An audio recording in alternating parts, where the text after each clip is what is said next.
Jacob lived in the land where his father had stayed, the land of Canaan. This is the account of Jacob. Joseph, a young man of 17, was tending the flocks with his brothers, the sons of Bilhah and the sons of Zilpah, his father's wives, and he brought their father a bad report about them.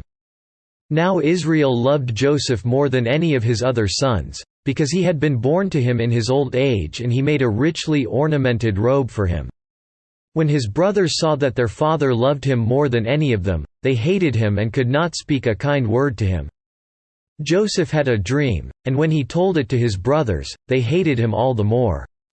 He said to them, "Listen to this dream I had. We were binding sheaves of grain out in the field when suddenly my sheaf rose and stood upright, while your sheaves gathered around mine and bowed down to it." His brothers said to him, "Do you intend to reign over us? Will you actually rule us?"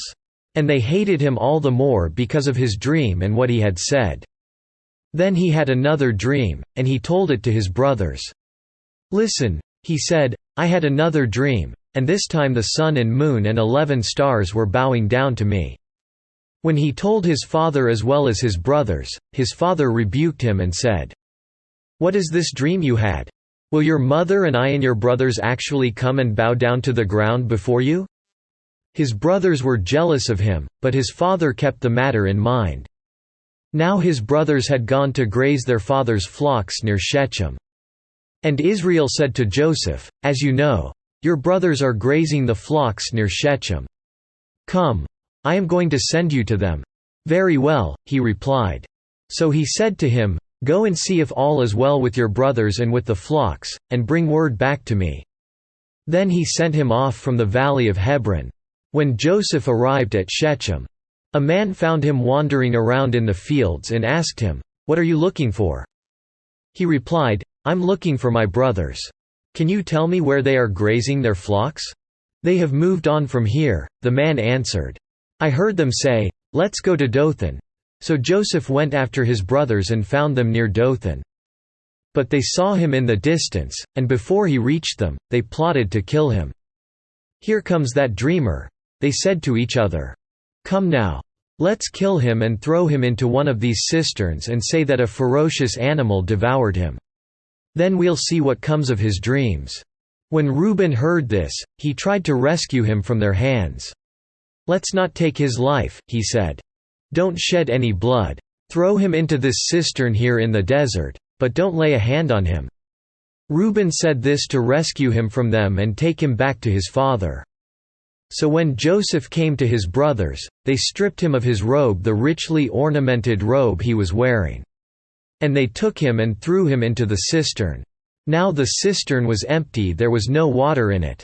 As they sat down to eat their meal, they looked up and saw a caravan of Ishmaelites coming from Gilead.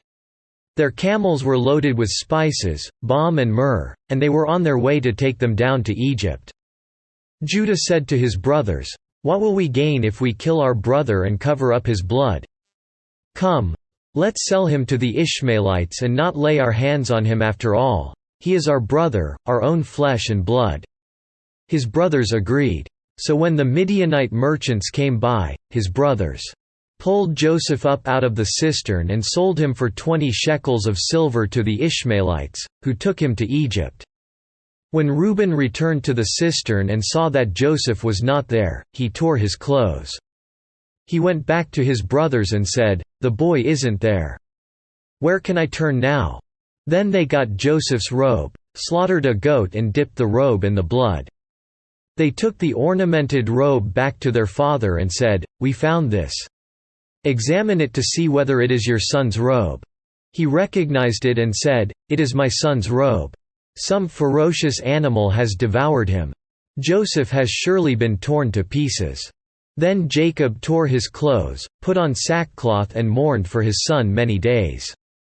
All his sons and daughters came to comfort him, but he refused to be comforted. "No," he said, "in mourning will I go down to the grave to my son." So his father wept for him. Meanwhile, the Midianites sold Joseph in Egypt to Potiphar, one of Pharaoh's officials, the captain of the guard.